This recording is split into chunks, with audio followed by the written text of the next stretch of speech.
Bem, dando continuidade aqui, vamos agora falar do próximo requisito de cabimento, que é a divergência jurisprudencial da linha B. Nós falamos da divergência da linha A, né? Agora nós vamos para a divergência da linha B. Estamos aqui no tópico 6.2 do roteirinho, tá? Do roteirinho 27. Então, olha só. A linha B ela diz o seguinte, né? O caput a gente já conhece, né? Vai caber o recurso de revista quando derem ao mesmo dispositivo de lei estadual, convenção coletiva de trabalho, acordo coletivo, sentença normativa ou regulamento empresarial de observância obrigatória em área territorial que exceda a jurisdição do Tribunal Regional prolator da decisão recorrida, interpretação divergente na forma da linha A. Na verdade, a linha B é a mesma coisa da linha A, né? As divergências a serem demonstradas têm que ser as mesmas, né? Tribunal Regional com Tribunal Regional, Tribunal Regional com o TST, Tribunal Regional com súmula vinculante da STF, tá? São as mesmas divergências. Mas, lá na linha A, fala da interpretação diversa à lei federal. Na linha B, ele fala sobre dar interpretação diversa a lei estadual, convenção, acordo coletivo de trabalho, sentença normativa ou regulamento empresarial. Galera, e o que mais você tem que ter atenção aqui nessa linha B é que essas fontes normativas aqui, todas elas, para caber recurso de revista no caso delas, todas elas têm que ultrapassar a aplicação no território de um TRT. Como assim, Osório? Como que uma lei estadual vai ter mais de um TRT julgando? Se vocês pararem para prestar atenção e lembrar um pouquinho do que eu já comentei com vocês nos períodos anteriores, a gente vai lembrar que em São Paulo nós temos 2 TRTs.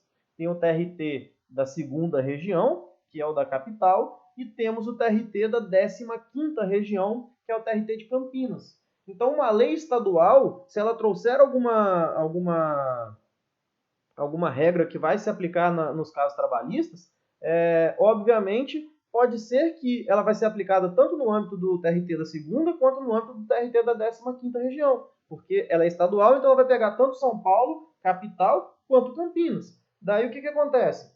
Pode ser que o TRT de Campinas entenda que aquela lei estadual tem que ser julgada do jeito A, mas o TRT da capital entende que tem que ser julgado do jeito B. Então, se houver essa divergência, é uma lei estadual que ultrapassa o âmbito de um TRT, então eu posso fazer recurso de revista. No Brasil vai ser o único caso de lei estadual, porque é o único estado que tem mais de um TRT.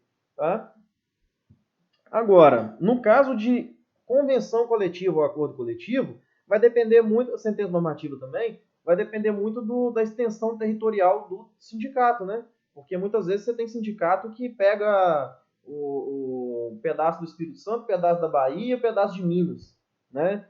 Tem sindicatos grandes. Então, a mesma convenção coletiva vai ser julgada pelo TRT da Bahia, pelo TRT do Espírito Santo e pelo TRT de Minas. E aí, se houver divergência na interpretação dessa convenção ou desse acordo coletivo, aí a gente vai poder fazer recurso de revista.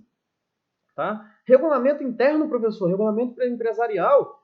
A gente tem no Brasil empresas que são nacionais, né? Tem um país inteiro. Imagina um regulamento interno da Caixa Econômica Federal.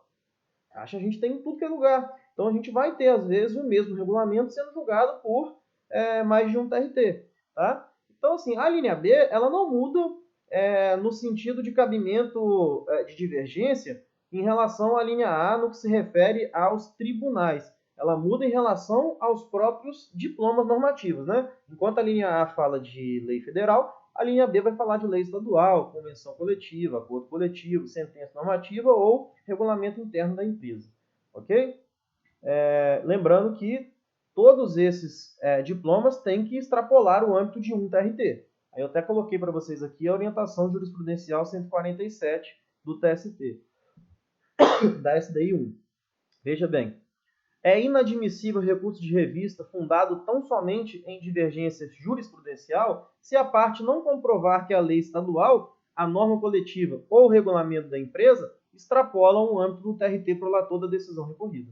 Beleza? Então, tem que ser realmente normas aí de caráter TRTs, vamos dizer, interregional. Beleza? Então, já falamos aí das alíneas A e B. Vamos agora para a linha C, né? Última hipótese de cabimento aí na fase de conhecimento, que é a linha C. Aqui, lógico, nós estamos falando de procedimento ordinário ainda, né? Daqui a pouco nós vamos falar do procedimento na execução e no procedimento sumaríssimo, ok? Mas a linha C, ela fala sobre decisões proferidas com violação literal de disposição de lei federal ou afronta direta e literal à Constituição Federal. Vamos lá. Algumas pontuações. Enquanto as alíneas A e B falam de TRTs julgando diferente entre si, julgando diferente do TST, julgando diferente do STF, aqui na linha C, a gente não está falando mais de jurisprudência de TRT em comparação com outros TRTs ou outros tribunais, não. Aqui a gente está falando apenas do acórdão que é o acórdão recorrido. Quando o acórdão recorrido interpreta uma lei de maneira que ele viole essa lei diretamente, literalmente, vai caber recurso de revista. Tá? Essa expressão direta e literal, né, com relação à violação, seria interpretada por boa parte da doutrina, né, ela é interpretada como realmente do jeito que está escrito, literalmente, né? Tem que ser aquela violação assim, a lei diz sim e o tribunal está interpretando como não. Né? Tem que ser assim, uma violação literal. E de violação direta, a lei regulamenta uma coisa, aí tem um decreto que regulamenta essa lei, aí você violou o decreto naquela decisão e aí você vai suscitar a lei? Não. Tem que ser uma violação direta. A própria lei tem que ser violada diretamente. Por exemplo, uma violação que é considerada reflexa é quando a gente fala de violação do contraditório. Né? A gente vai falar assim, houve violação ao artigo 5º da Constituição porque não teve contraditório. Por que não teve contraditório? Porque o artigo tal do CPC não foi seguido. Então a violação direta é do artigo tal do CPC e não do artigo 5º da Constituição. O artigo 5º da Constituição acabou sendo violado por reflexo, né? Então, essa que é a ideia de violação direta. Violação direta tem que ser aquela violação diretamente daquele dispositivo que você está tendo como violado. Tá? Um exemplo que eu já até falei anteriormente no outro vídeo, vou até voltar a fazer esse exemplo, aquela MP 936, né, que foi proferida agora no dia 4, perdão. Se eu não me engano, foi publicado agora no dia 4, né, de abril.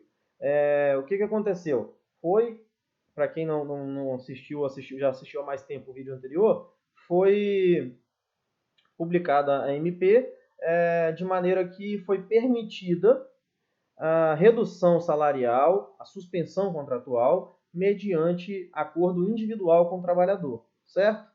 Isso afronta diretamente, de forma literal, o artigo 7º da Constituição, inciso 6, certo? Porque lá fala que é direito do trabalhador urbano e rural a irredutibilidade salarial, salvo, e a única exceção que a Constituição cita, salvo acordo ou convenção coletiva.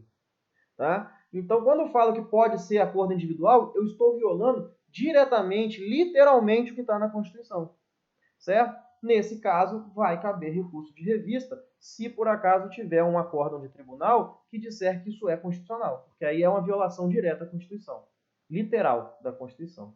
Tá? Mas, contudo, entretanto, há entendimentos também, né, que cada vez ganham mais força, de que se eu aceitasse apenas violações diretas e literais, né, principalmente com relação à palavra literal, né, a gente teria um esvaziamento do cabimento do recurso de revista muito grande, porque você teria que ter um tribunal que realmente gosta de descumprir a lei. E não é muito comum isso acontecer. Normalmente, os tribunais interpretam a lei não negando vigência total à lei. Né? Às vezes, eles interpretam a lei de um jeito um pouco diferente do que a maioria dos doutrinadores, dos juristas, entendem correta. Mas muitas vezes interpretam por posicionamento mesmo, e não por violação direta e literal. Então, nós temos, às vezes, decisões que são teratológicas sem ser literais. Né?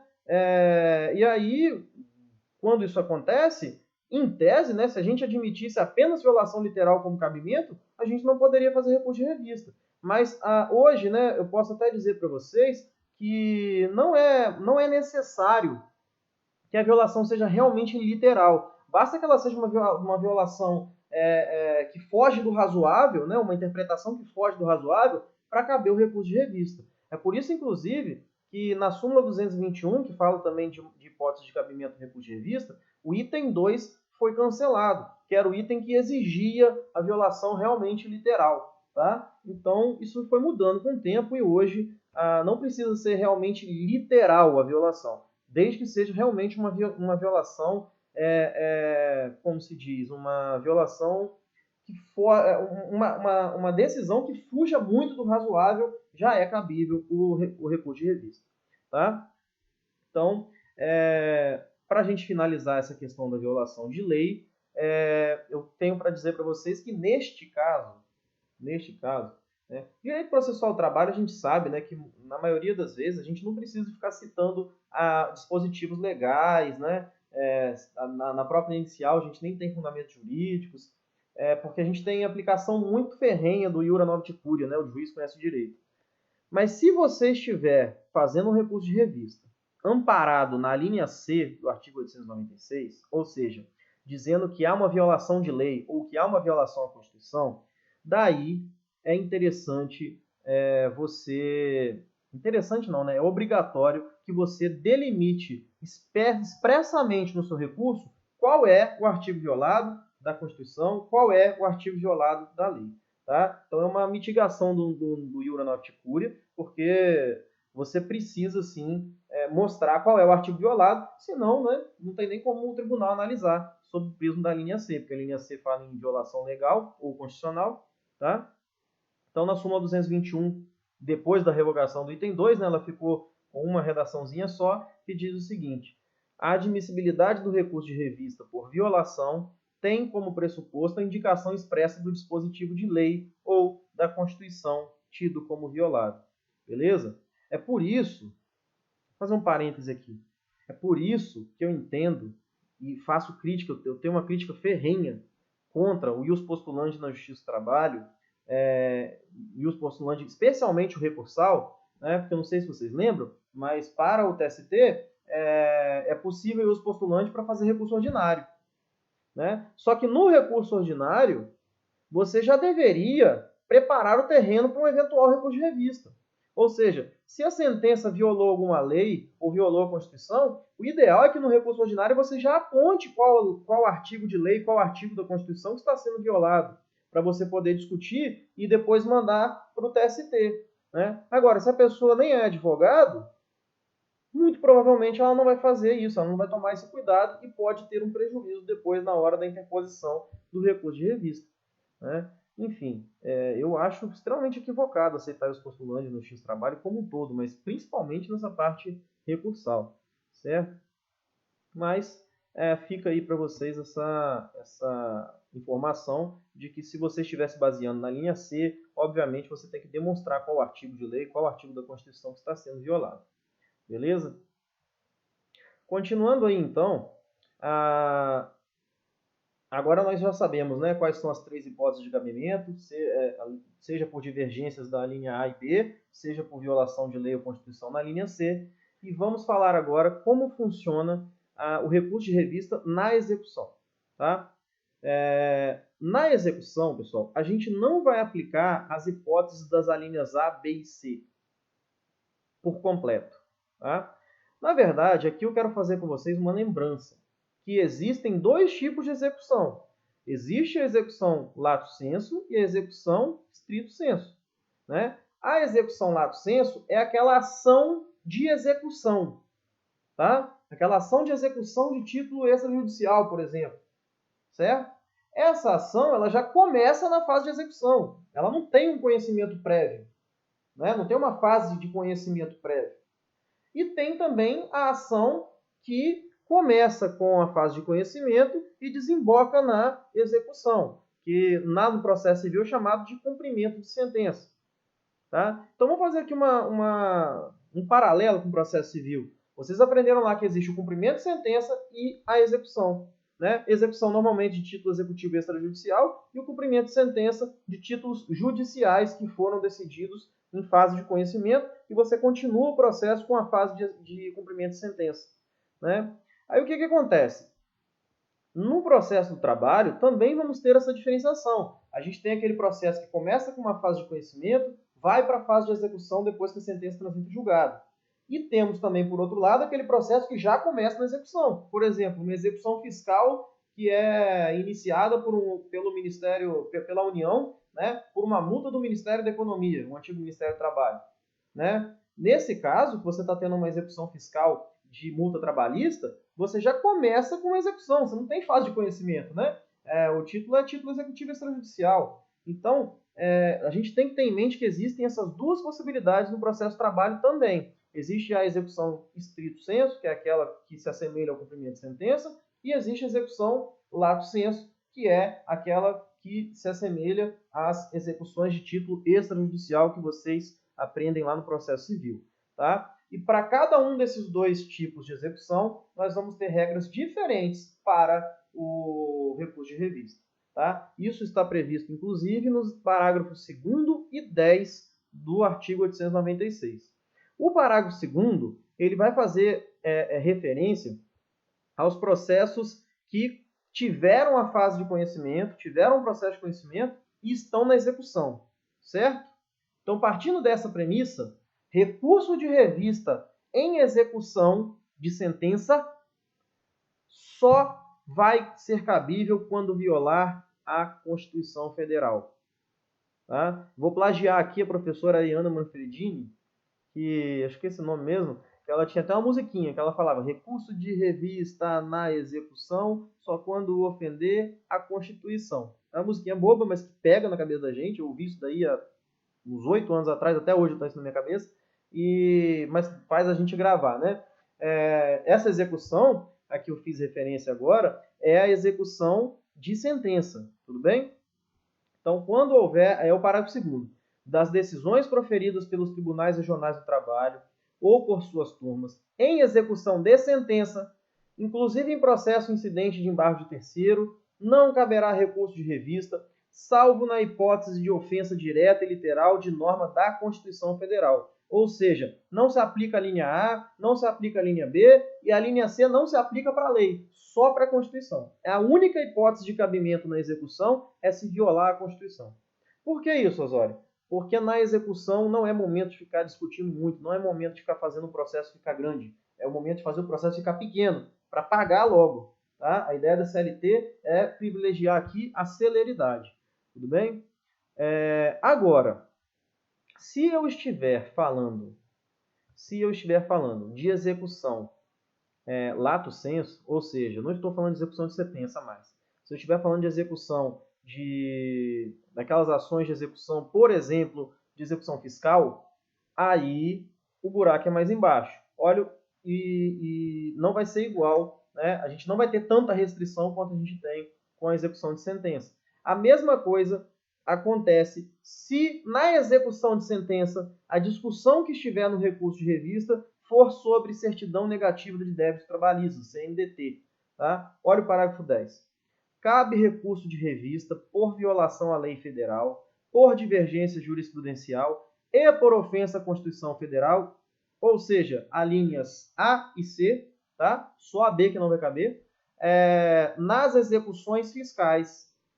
Beleza? Ou seja, se a execução for lato sensu, eu vou poder fazer recurso de revista nas hipóteses A e B do 896.